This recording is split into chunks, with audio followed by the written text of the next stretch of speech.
Oke, selanjutnya kita beralih ke sifat-sifat di bilangan real.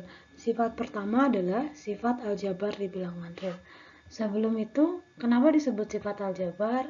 Karena aljabar itu adalah ilmu yang mempelajari matematika secara simbol dan aturan yang berkaitan dengan simbol tersebut. Jadi kalau aritmatika kita belajar 1 plus 2 jadi bilangannya jelas, tapi kalau di aljabar itu disimbolkan jadi A plus B. Jadi ya intinya kalau misalkan ketika kita bilang X plus 5 itu sudah aljabar karena ada simbolnya dan ada aturannya. Oke, lanjut. Nah, di sini salah satu aturan aljabar, sifat aljabar di bilangan real itu adalah real dengan operasi penjumlahan dan operasi perkalian itu dia sebagai field. Apa itu field? Mungkin yang udah pernah belajar mata kuliah struktur aljabar tahu field itu adalah ring komutatif dengan elemen satuan dan setiap anggota-anggotanya dia memiliki inverse perkalian. Nah, apa itu ring? Ring itu adalah grup abelian terhadap penjumlahan dan dia semi grup terhadap perkalian dan dia juga distributif perkalian terhadap penjumlahan. Oke, nah pembuktian dari real dengan operasi penjumlahan dan perkalian itu sebagai field mungkin bisa dilihat di mata kuliah struktur aljabar atau bisa dilihat di YouTube-nya Bu Ine tentang materi tentang field. Namun di sini saya akan bahas sekilas saja tentang field ring komutatif ini. Kita langsung saja menjabarkan apa sih sifat-sifat yang diturunkan dari field ini. Oke.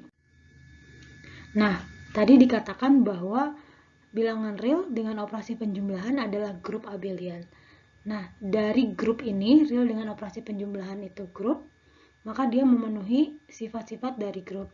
Yang pertama adalah untuk setiap dua buah bilangan di real, penjumlahannya selalu ada di bilangan real atau sifat tertutup. Yang kedua adalah setiap sembarang 3 buah bilangan di real dan seterusnya, dia memenuhi sifat asosiatif terhadap penjumlahan. Karena ini grup penjumlahan, A plus B plus C sama dengan A plus B plus C. Oke, apalagi definisi grup? Yang ketiga adalah dia memiliki identitas terhadap operasinya. Karena penjumlahan, identitas penjumlahan di sini adalah 0. Jadi terdapat elemen 0 di bilangan real yang berlaku untuk setiap bilangan real sehingga 0 ditambahkan dengan bilangan A, bilangan apapun A, dia akan menjadi bilangan A. Dan berlaku juga A ditambahkan 0 juga sama dengan A. Ini adalah sifat dari identitas penjumlahan atau elemen 0. Selanjutnya adalah sifat keempat dari grup adalah untuk setiap elemen di real dia memiliki inverse penjumlahan atau di sini bisa disebut sebagai elemen negatif sehingga A ditambahkan dengan negatif A dia akan sama dengan identitasnya. Kebetulan identitasnya adalah 0 maka sehingga negatif A ditambahkan A juga dia sama dengan 0 atau elemen identitasnya. Nah, R dengan operasi penjumlahan adalah grup karena memenuhi 4 sifat ini. Terus dia adalah R dengan penjumlahan juga adalah grup abelian. Nah, karena grup abelian artinya ditambah dengan sifat dari komutatif. Jadi, untuk setiap sembarang dua bilangan di real, penjumlahan A plus B dia sama dengan B plus A. Maka dari 5 sifat ini, real dengan operasi penjumlahan adalah grup abelian, tertutup, asosiatif penjumlahan, identitas penjumlahan, inverse penjumlahan, dan komutatif. Oke, nah selanjutnya tadi disebut karena dia ring maka real dengan operasi perkalian adalah semigrup. Apa itu semigrup? Dia hanya memenuhi 2 sifat dari grup, yaitu sifat tertutup dan sifat asosiatif. Nah, berarti dia dengan perkalian, operasi perkalian, sembarang 2 buah bilangan di real jika dikalikan, maka hasilnya ada di bilangan real itu sendiri. Nah, juga sifat asosiatif sama seperti sifat asosiatif yang di atas, cuman berbedanya di operasinya. Di sini adalah operasi perkalian, sehingga A kali B kali C sama dengan A dikalikan B kali C. Oke, selanjutnya tadi apa? Semigroup terhadap perkalian. Lalu dia adalah ring. Nah, ring itu ditambahkan dengan apa? Ring itu adalah tadi apa? Semigroup terhadap perkalian, grup abelian terhadap penjumlahan, dan bersifat distributif perkalian terhadap penjumlahan. Jadi kalau kita punya 3 buah sembarang bilangan dan bilangan di real, maka A dikali B plus C itu sama dengan A kali B ditambah A kali C. Ini sifat distributif. Lalu selanjutnya adalah fill adalah ring komutatif tadi kan, ring komutatif yang bla bla bla bla. Nah, berarti dia ring namun berlaku komutatif, berarti si perkalian karena komutatif penjumlahan sudah di atas di sini kan. Ini komutatif penjumlahan di sini, maka sekarang tinggal komutatif perkalian. Jadi sembarang dua buah bilangan di real, A kali B sama dengan B kali A. 1 kali 2 sama dengan 2 kali 1. Oke, nah sekarang kembali ke fill. Fill adalah ring komutatif yang memiliki elemen satuan dan setiap elemennya memiliki inverse perkalian. Oke, di sini elemen satuannya adalah maksudnya identitas dari perkalian. Jadi terdapat satu yang untuk setiap A anggota real di sini, dia 1 dikalikan dengan A sama dengan A sama dengan A dikalikan dengan 1. Jadi berapapun bilangannya dikalikan dengan 1 akan menjadi bilangan itu sendiri. Ini adalah sifat identitas dari perkalian atau elemen satuan. Lalu yang terakhir adalah inverse perkalian atau elemen pembagi. Jadi setiap bilangan yang tidak 0, dia terdapat bilangan lain yang dikalikan dengan dia, A dikali bilangan itu sendiri, dia hasilnya 1. Atau 1 per A dikali A. Jadi si bilangan itu kebetulan, kalau kita cari-cari di bilangan real itu, kalau kita punya A, maka perkalian berapa yang hasilnya? Dengan A itu yang hasilnya 1, maka diperolehlah 1 per A. Jadi sifat aljabar dari bilangan real itu ada 11.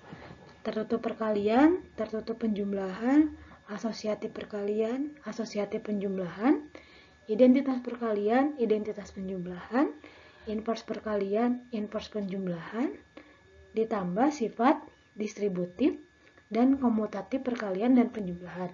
Jadi ngapalinnya cuman tertutup, asosiatif, identitas, inverse, komutatif, ditambah distributif untuk penjumlahan dan perkalian. Oke, gampang ya. Sebenarnya sifat-sifat ini sudah sering banget kita pakai dalam keseharian dalam bermatematika. Dari SD juga 1 tambah 2 itu sama dengan 2 tambah 1 dan seterusnya. Kita lanjut selanjutnya. Oke, ini 11 sifat yang harus kita paham. Dari ke-11 sifat aljabar tadi, kita bisa mendapatkan sebuah teorema atau teorema yang sering kita gunakan yaitu hukum kanselisasi atau biasa kita sebut hukum mencoretan. Karena ada 2 operasi penjumlahan dan perkalian, maka hukum pencoretan juga ada penjumlahan, ada juga perkalian. Nah, di sini adalah dia bilang kalau kita punya X, Y, Z bilangan real, maka jika X plus Z sama dengan Y plus Z, maka X sama dengan Y. Mungkin kita ngelihatnya seperti si bilangan Z ini dicoret gitu ya, dicoret-coret kedua ruas menjadi X sama dengan Y. Padahal nyatanya tidak sesimpel itu. Apa sebenarnya yang terjadi? Oke, kita akan buktikan ini. Kita akan bagi dua dulu. Apa premisnya? Premisnya yaitu X, Y, Z bilangan real. Karena dia bilangan real, maka berlaku sifat aljabar bilangan real. Lalu yang kedua adalah premisnya adalah ini. Premis kondisionalnya adalah X plus Z sama dengan Y plus Z. Lalu konklusi yang kita tuju adalah X sama dengan Y. Oke, dari sini kita bisa melihat dari premis dan konklusi perbedaannya adalah di Z-nya kan, di Z-nya.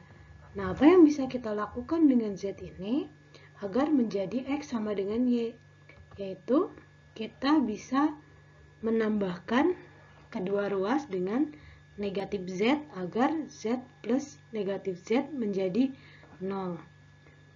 Nah, selanjutnya mungkin kita bisa mulai dari X plus Z ditambahkan dengan negatif Z kan. Tujuan akhirnya adalah agar ini menjadi 0. Dia akan sama dengan Y plus Z ditambah negatif Z. Mengapa demikian? Mungkin bisa juga bilang kedua ruasnya ditambahkan dengan negatif Z. Boleh juga bilang si X plus Z di sini disubstitusi dengan Y plus Z di sini karena berdasarkan sifat atau karena berdasarkan premis. Jadi mensubstitusi X plus Z sama dengan Y plus Z. Atau juga boleh dengan bilang menambahkan kedua ruas dari premis ini dengan negatif Z. Oke, selanjutnya dengan sifat asosiatif penjumlahan, kurungnya berpindah. Jadi X ditambah Z plus negatif Z sama dengan Y plus Z plus negatif Z. Ini dengan sifat asosiatif penjumlahan. Lalu, karena sifat inverse penjumlahan, Z plus negatif Z menjadi 0. Sehingga X plus 0 sama dengan Y plus 0. Dari sini, karena ada sifat identitas penjumlahan, setiap bilangan yang dijumlahkan dengan 0, dia akan menjadi bilangan itu sendiri. Maka X plus 0 jadi X, Y plus 0 jadi Y. Nah, mungkin outline-nya kita bisa nuliskan seperti ini. Namun, penulisan bukti formalnya seperti apa? Mari kita lihat. Oke. Penulisan bukti formalnya, yang pertama dari awal kita sebutkan premisnya ambil sembarang X, Y, Z anggota bilangan real yang memenuhi X plus Z sama dengan Y plus Z. Ini kita menuliskan premisnya di sini. Maka dengan mensubstitusi X plus Z sama dengan Y plus Z, menjadi ini kan, X plus Z ditambah negatif Z sama dengan Y plus Z ditambah negatif Z. Berdasarkan sifat asosiatif penjumlahan, maka diperoleh seperti ini. Lalu selanjutnya, karena boleh bilang karena sifat inverse perkali penjumlahan, boleh juga bilang karena Z plus negatif Z sama dengan 0, maka X plus 0 sama dengan Y plus 0. Nah, selanjutnya karena sifat identitas, maka X sama dengan Y. Jadi di bukti formal ini kita lebih menarasikan apa yang kita punya di outline agar pembaca dapat mengerti. Nah, di sini ada bentuk lain dari penulisan bukti formal. Apa bedanya dengan penulisan bukti formal yang tadi? Nah, ini outline awalnya, ini samakan outline yang tadi. Di bukti formal ini, yang sebelah kiri ini, saya menuliskannya mulai dari sini, dari X sama dengan X plus 0 ke sini, dia sama dengan X plus Z min Z, lalu berlaku asosiatif ke sini, dia sama dengan ini, lalu turun ke bawah sini, lalu turun ke sini, lalu turun lagi ke sini, Y plus 0 sama dengan Y. Maka diperoleh X sama dengan Y.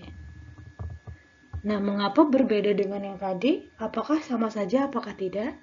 Oke, kita bahas.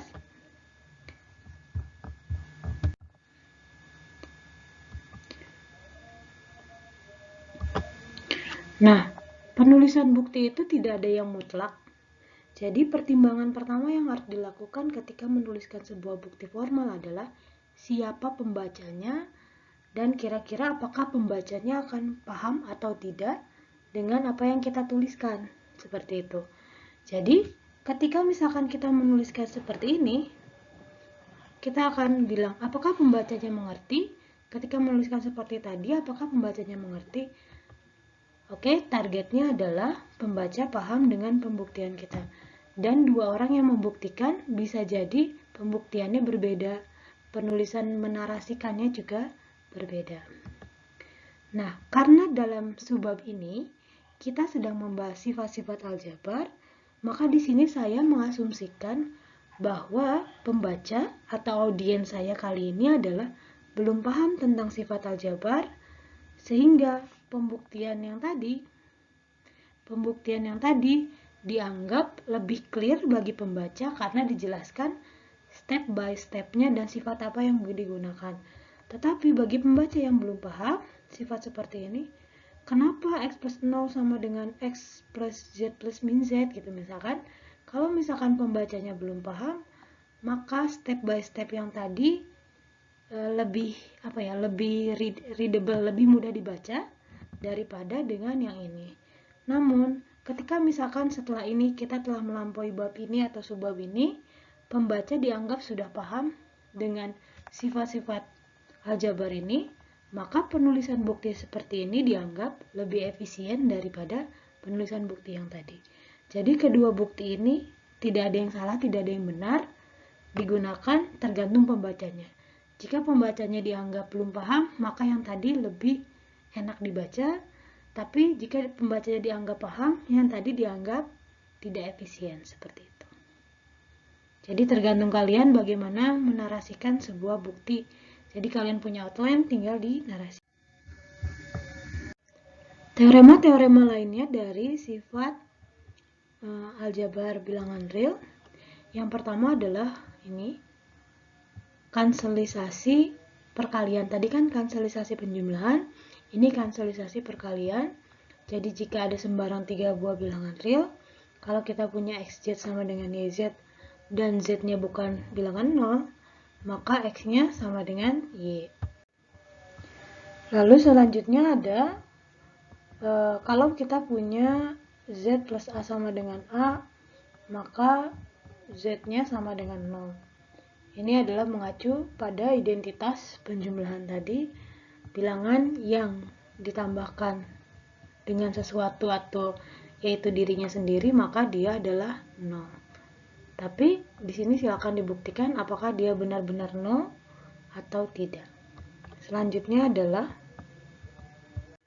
ini sama mengacu pada identitas perkalian, sama seperti di atas. Kalau di atas di sini penjumlahan, yang ini adalah perkalian. Maka jika dua buah bilangan dikalikan di hasilnya bilangan itu, maka ditunjukkan bahwa si U di sini harus sama dengan 1.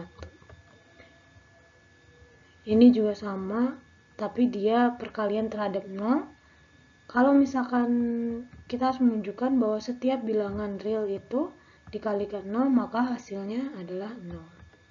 Teorema selanjutnya adalah buktikan bahwa inverse dari perkalian itu adalah 1/nya. Jadi kalau misalkan dia A, maka inverse-nya adalah 1/A. Ini selanjutnya, jika ada 2 buah dikalikan hasilnya 0, maka bilangan tersebut adalah 0 atau pengalinya adalah 0.